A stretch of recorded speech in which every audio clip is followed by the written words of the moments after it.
And here we are, ladies and gentlemen. August the 23rd. Where has summer gone? 2025. This is the Dr. Sem Yankees Show. Welcome. Hey, let's make today a great day. How do you make your day great? The simplest, the easiest, and the most effective and most meaningful way, of course, is to appreciate all that you have. Take a look at the world around you. Take a look at your life. Look to the good. There are good things. You're watching this show. That means you have a computer or a phone or internet. Somehow you're accessing this show. There is good in your life. Look at the good. Appreciate it, cherish it, and then pay it forward. Give that good to others. When we give love, it comes back to us in greater amounts than we ever gave. Quick reminder that the Dr. Sem Yankees Show is brought to you by Artemisia Publishing. Artemisia is a fantastic publisher. They have a huge selection of award-winning books across a multitude of genres. They also have a number of books written by me. If you haven't read them yet, you should. What are you waiting for? There is The Least Among Them, which is now also an audiobook. Roy White's From Compton to the Bronx. 365.2, Going the Distance. There's actually a fantastic audio playlist of great songs to run to on Spotify that come directly from that book. And of course, also as an audiobook, the greatest novel ever written, Scattering the Ashes. That book is an audiobook narrated by me. So you want to talk about fun? You can get the audiobook and hear me telling the story of the great novel. Many people say to me, Dr. Sem, we see that you give lots of public talks. You do internet talks. We need you to talk to our organization. Well, you can reach me at Dr. Sem, Dr. Paul Sem, author at Gmail. Again, this is the Dr. Sem Yankee Show, which is part of the greatest Yankees site out there. Start spreading the news. Nobody does what we do. On a daily basis, we bring you articles every single day at 6 a.m., 10 a.m., 2 p.m., and then there's a game thread and a quick hit after every single game. By the way, you need to go and look up yesterday's. This is actually running on Saturday morning, and I'm recording it on Friday, but you need to look up the Friday game summary written by my son, Ethan. It was George Costanza bobblehead night at Yankee Stadium, and oh my goodness. Ethan did a game summary that is award-winning. You have to read Ethan's game summary. Now, granted, there are no awards for these things, but if there were awards, Ethan's game summary would win the Tony, the Academy Award, the Emmy, the Pulitzer Prize, the Nobel Prize, the Presidential Award of Freedom, whatever awards there are, the MVP, the Silver Slugger, a Gold Glove. That game summary would win every single award. It's just fantastic. He tied every inning of the game, every single inning of the game, to a Seinfeld episode and linked the Seinfeld episode to the descriptor of the inning and explained why that particular Seinfeld episode or scene explains what happened in that inning. This is the highest level of anything you've ever seen. Again, this is award-winning stuff. This was just fantastic and great. Go check out that game summary. It starts spreading the news. You have to, because it's that good. All right, so this again is the Dr. Sem Yankee Show.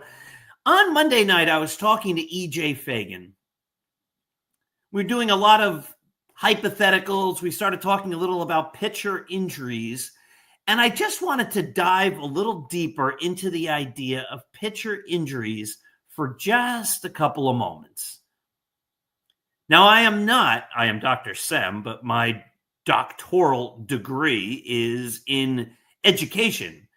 I was a school principal for a quarter of a century. I'm still a college professor. I'm retired as a principal and I'm an adjunct college professor at Ramapo College, but I am not a doctor, as in a physician. I am not anyone who knows anything about the medical part of pitching and arm injuries. So I'm really just going to talk to you as someone who, at 57 years old, is still a pitcher. Our season just ended. But just to talk some logic, just to talk some things that I think people are missing when they talk about pitch counts and when they talk about pitcher injuries. Now, it seems as though, and I would love to see a study on this, and I would welcome anyone to come to Start Spreading the News and in the comments to share any research they have. This show gets posted on Start Spreading the News on Saturdays at 10 a.m. So you can find this article on Saturday, this program on Start Spreading the News. And in the comments, if you have any research, or if you're a physician or a physical therapist or a chiropractor or someone who understands the mechanics and the physiology of arms and the medical parts of all that, that'd be great. I'd welcome more information. I'm just going to talk a little logic here. It seems to me that there's no fewer pitcher injuries nowadays than there ever used to be. And again, if somebody's a researcher and a statistician and they have some information that can illuminate that point, that would be terrific. But it seems to me pitchers are breaking down all the time. And EJ and I talked about that on the Start Spreading the News show on Monday night. And EJ logically concluded, made the point that there's two reasons. One, everyone is focusing so much on spin rate. Obviously, the more a ball spins, the more it's going to move, and the more it moves, the harder it is to hit. And the fact that everyone is throwing hard, trying to throw upper 90s, 100, or even higher. And both of those things tax the arm. So far, I don't have any disagreement. What I said on the show, though, and we then got off on other topics and things like this, so we didn't really have a chance to dive deep into this. But again, I think it's something that's worth examining. And I think a smart team would behoove itself to start thinking the way that I'm thinking here without any conclusions, because a scientist would put forth a hypothesis and then you look to data to prove or disprove the hypothesis. So all I'm doing here is using some common sense, some logic, and drawing a hypothesis about pitchers. If it's true that spin rate, the effort to contort your arm to create a great deal of spin rate, and the idea of throwing hard is what is causing pitcher injuries. And that's where we left the idea on Monday night on the Start Spreading the News show. And that's also the reason why there's strict pitch limits, keeping guys at 100 pitches, which in some regards just seems like a nice round number. I think we do this intellectually or as human beings. We pick things that are nice round numbers. People celebrate their 40th birthday, or not. Maybe some people dread their 40th birthday. But people don't get excited about their 39th or their 37th birthday or their 42nd birthday. But 40 is a nice round number. 50 is a nice round number. People celebrate on round numbers. They make a big deal about decades. The all 70s teams. The all 50s teams. The team of the 20s. Right? But nobody ever says, like, this was the greatest baseball team in the era from 1927 to 1936. in that 10-year period. Nobody does that. They say these were the best players of the 1930s. These are the best players of the 1920s. That's how we operate. And I'm not criticizing that. I'm saying that's the way the human brain works. But I think sometimes 100 pitches as a limit is probably in the ballpark of what makes sense. But this idea that you can't go over 100 because 100 is this number, I think it's just, maybe it's 97, maybe it's 108, maybe it's 113, maybe it's 86. It's just that 100 seems like such a nice number that we tend to gravitate to those round numbers. But for teams to be successful, they have to find things, ways to win that other teams aren't thinking of.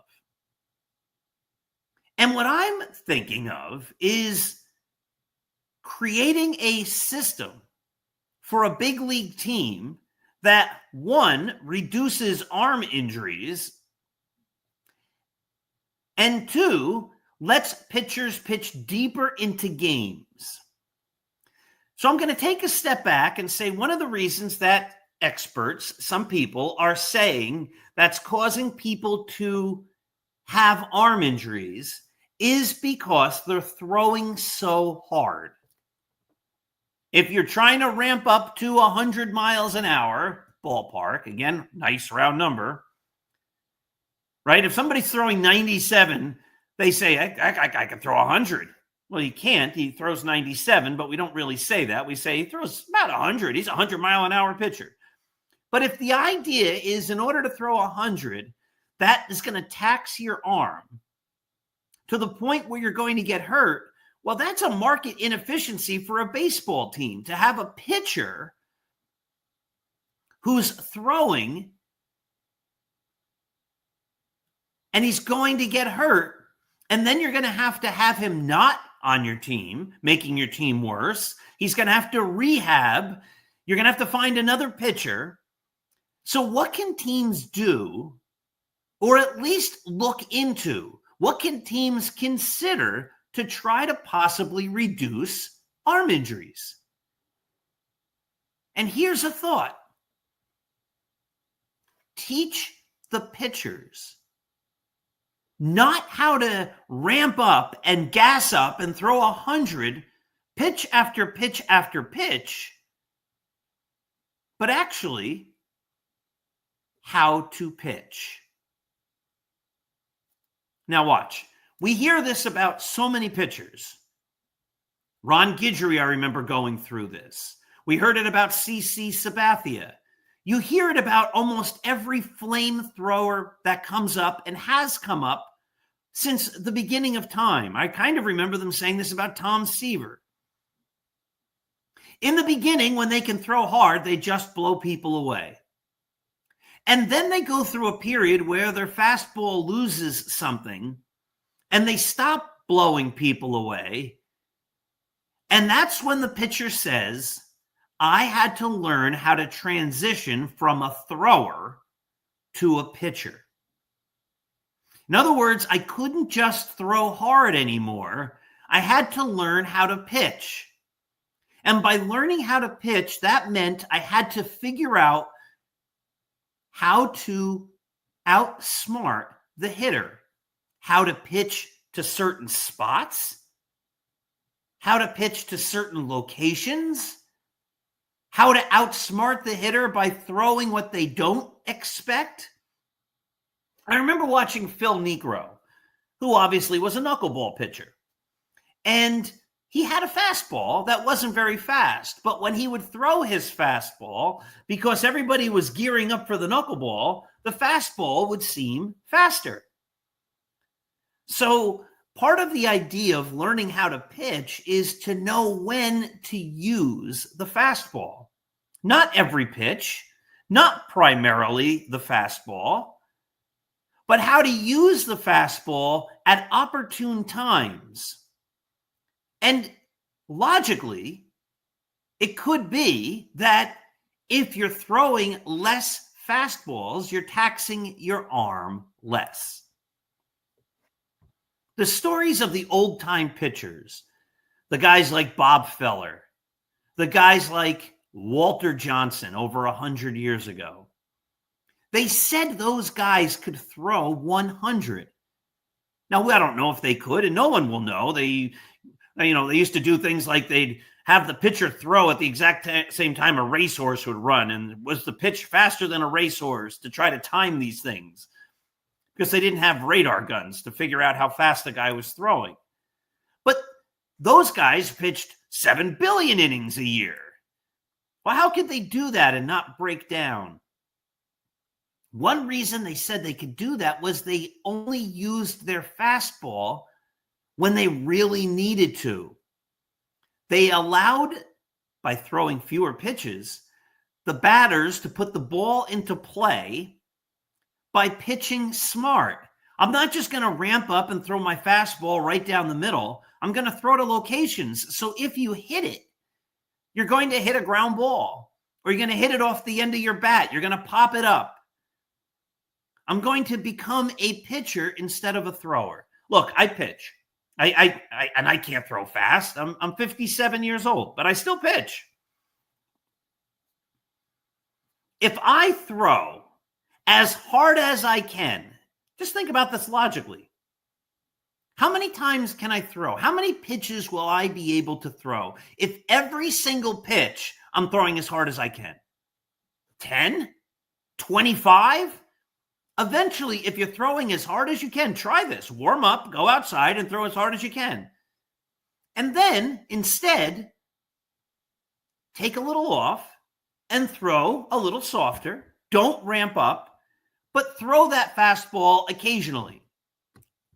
You can throw more pitches if you do it that way. That's just the way it works. That's the way it's been my whole life. If I try to throw too hard too early, I can't stay in a ball game. I'll blow my arm out. But if I use the fastball sparingly, maybe I only have 25 fastballs in my arm on any given day. If my first 25 pitches are fastballs, I just use them all up. But if I throw one every third pitch, now I can throw 75 pitches. Right? You find the logic? You see the point I'm trying to make? A guy who's a pitcher rather than a thrower knows when to use the fastball and can pitch deeper into games. So what I'm saying is, if I'm a team and I'm trying to figure out the market inefficiency about pitchers, which are really two, that pitchers are breaking down more often, and maybe a way to get around that is to have pitchers throw hard less often, which means throw fewer hard fastballs every game, which would tax the arm less. And so we want to prevent injuries, and we want pitchers to be able to pitch deeper into games. Well, you can pitch deeper into games if you're not throwing your arm out and maxing your arm for 5 innings. And maybe using your fastball a little more judiciously, maybe you can go 7 or 8 innings. I think this is an area where teams aren't really focusing on, because everybody's so in love with that radar gun and so in love with the numbers and the idea that this guy or that guy can throw 100 miles an hour. If you could develop a team by drafting strong pitchers who can probably pitch more than 100 pitches, if you work them to that point and you teach them how to be more efficient in their pitch usage, or maybe not even pitching more than 100 pitches, but learn how to pitch to situations whereby you let batters hit the ball rather than striking them out or walking them. You pitch to let them put the ball into play. You'll throw fewer pitches. If you teach people how to throw strikes, they'll walk fewer guys. So maybe they don't even have to get near that 100 pitch total, but they can pitch deeper into games. If you can get your starting pitchers to pitch deeper into games, that means if you had a whole staff of guys like that, you would need fewer relief pitchers. And if you need fewer relief pitchers, that means you can have more guys on your bench. And if you have more guys on your bench, that gives your team more flexibility. And if your team has more flexibility, that, by definition, at least one would think, would give you a competitive advantage. So the point I was trying to make was most power pitchers go through a period where they realize they can't be power pitchers anymore. And the ones that become successful on that second half of their career are the ones who say they learned how to pitch by being more efficient. And that's what I think a smart team would look to do. Build a staff of efficient pitchers who can maybe exceed 100 pitches by not blowing their arms out trying to throw hard every pitch, and maybe pitch deeper into games even with fewer than 100 pitches by learning to pitch to weak contact so that they can get out of innings pitching 7, 8, 10 pitches instead of innings where they go 20, 25, 30 pitches because they're trying to strike everybody out and they're also walking a lot of guys. Now, again, I can't speak to too much of the spin rate stuff. That I'm not even talking about. I can't get into that. I would probably elect to have a pitcher with less spin rate if the spin rate is what he's selling out and future injury is what he's risking himself for to get that higher spin rate. I'd rather see a guy with a little less spin rate if he's not going to blow his arm out. I'd rather have a bunch of pitchers who can stay healthy and have my 5 or 6 or 7 starters that I begin the season with actually make it through the whole year rather than having to find 10, 11, 12 starters because I keep putting pitchers on the injured list because they keep blowing out their arm because they're trying to get a higher spin rate. But I don't know the physics and the physiology behind that, so I can't really talk to that. I'm just saying teach pitchers to learn how to not max out with that fastball so they can pitch deeper into games. Teach them how to pitch rather than how to throw.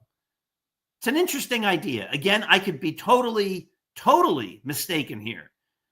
I'm not a doctor as of any type except in education. If you need someone to give you a pencil, I'm an expert at that. If you need someone to hand you a notebook, I'm great at that. That's obviously I'm being silly here, but that's where my degree lies. I'm not a physician. It's not in the way the body works. It's not in medicine. So it's something, though, to think about. And if I were a team, this is what I would be putting my analysts on. I would be having them look at ways that I can develop a pitching staff that's unique and much different than the pitching staff that any other type of team is trying to put out there. Everybody else is going with flamethrowers. I'd be going with guys who know how to pitch. It's an interesting theory. Again, go to Start Spreading the News. Send me your thoughts. Am I up? Is my idea crazy? Is it just this pie in the sky thing? Or does it make sense? Again, I think logically it makes sense. Don't throw as hard as much and your arm probably won't break and you can pitch deeper into games. And the way to do that is to learn how to pitch, not throw, by spotting your pitches, outsmarting the hitter, using your fastball more judiciously, and etc. Okay, well, that took much longer than I thought it was going to do. I was going to talk a little about the Yankees and the Red Sox. I'll make a quick point here. This weekend, I have it up here on my ESPN site. Last night, the Yankees were on Fox. Tonight, they're on Prime Video. So anybody without Prime Video can't watch the game. Tomorrow, they're on the MLB Network. And then on Sunday, well, last night, they were on Prime Video. You get the idea. Tonight, they're on the MLB Network. And Sunday, tomorrow, they'll be on ESPN. How is a fan supposed to follow a team if they don't know where the game is? How is a fan supposed to care about the game if the game isn't on an outlet that fan even has? I think baseball, all sports are doing this, but I think baseball is doing itself a grave injustice by moving the games to all different places. Imagine if you had a restaurant that you loved and it was the best and you wanted to eat there every night, but each night it was in a different location. One day it's on Main Street. The next day it's on Hackensack Avenue. The next day it's in Rutherford. The next day it's up in Mahwah. Imagine that. You say, I really want to find this restaurant. And so sometimes you're just going to go to the typical location on Main Street and you're going to find it's closed. That's like going to the Yes Network. What? They're not on the Yes Network?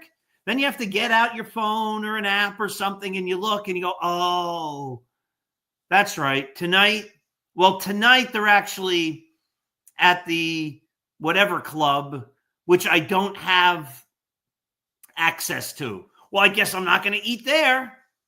And I guess if I'm not going to eat there, I'm still hungry. I'm going to eat somewhere else. Maybe I'll go to the place next door that's open. My place is closed on Main Street, but the store next door, the restaurant next door is open. And maybe I'll go there and I'll find out the food's just as good or better. And that's what's going to happen with baseball. I go to the Yes Network. I can't find the game. Am I going to look around? Oh, it's in Mahwah. Do I feel like trying to find that channel? I don't know. Like TBS. Where's TBS? What number is TBS? How am I going to even find TBS? Now I have to, or wait a minute. What's on another channel? Let me just move one channel up. Oh, a movie. Or why don't I turn the TV off entirely and play a game with my wife or go to the movies or whatever. When you make it hard to access your product, people will walk away from that product. And when you put the product sometimes in places the person has no access to at all, they're eventually going to get to the point where they don't care and they don't want to even engage with your product. Right now, baseball, the Yankees, the sports, they're racking in the money from all these streaming services and all these different outlets. But one day, no one's going to want the game because they're going to understand that fans got tired of looking all over for the game. When I want to go to my favorite restaurant, I'm going to go to my favorite restaurant. And it's always going to be there. And if it's not, my favorite person, potential spam. And if it's not, I'm going to find somewhere else to eat. I might follow the restaurant once to a new location. I'm not going to follow it 47 times. Think about it. So you go to the Yes Network to watch the Yankees, not once this whole weekend against the Red Sox in a big series where they're fighting for that wild card spot. Not once can you see them on the Yankees' own network. And that, my friends, is a big problem. All right, good stuff. Again, go to Start Spreading the News. Give me your thoughts on my thoughts about pitching and how to possibly save pitchers' arms. I'm very interested to know what you think. This show will be posted on Start Spreading the News on Saturday, the 23rd at 10 a.m., and you can write in the comments. Look forward to hearing from you. Have yourselves a wonderful day. Give love. It comes back to you in greater amounts than you ever gave. Be kind. Be nice. Appreciate the world around you. You'll be happier. Have a great day.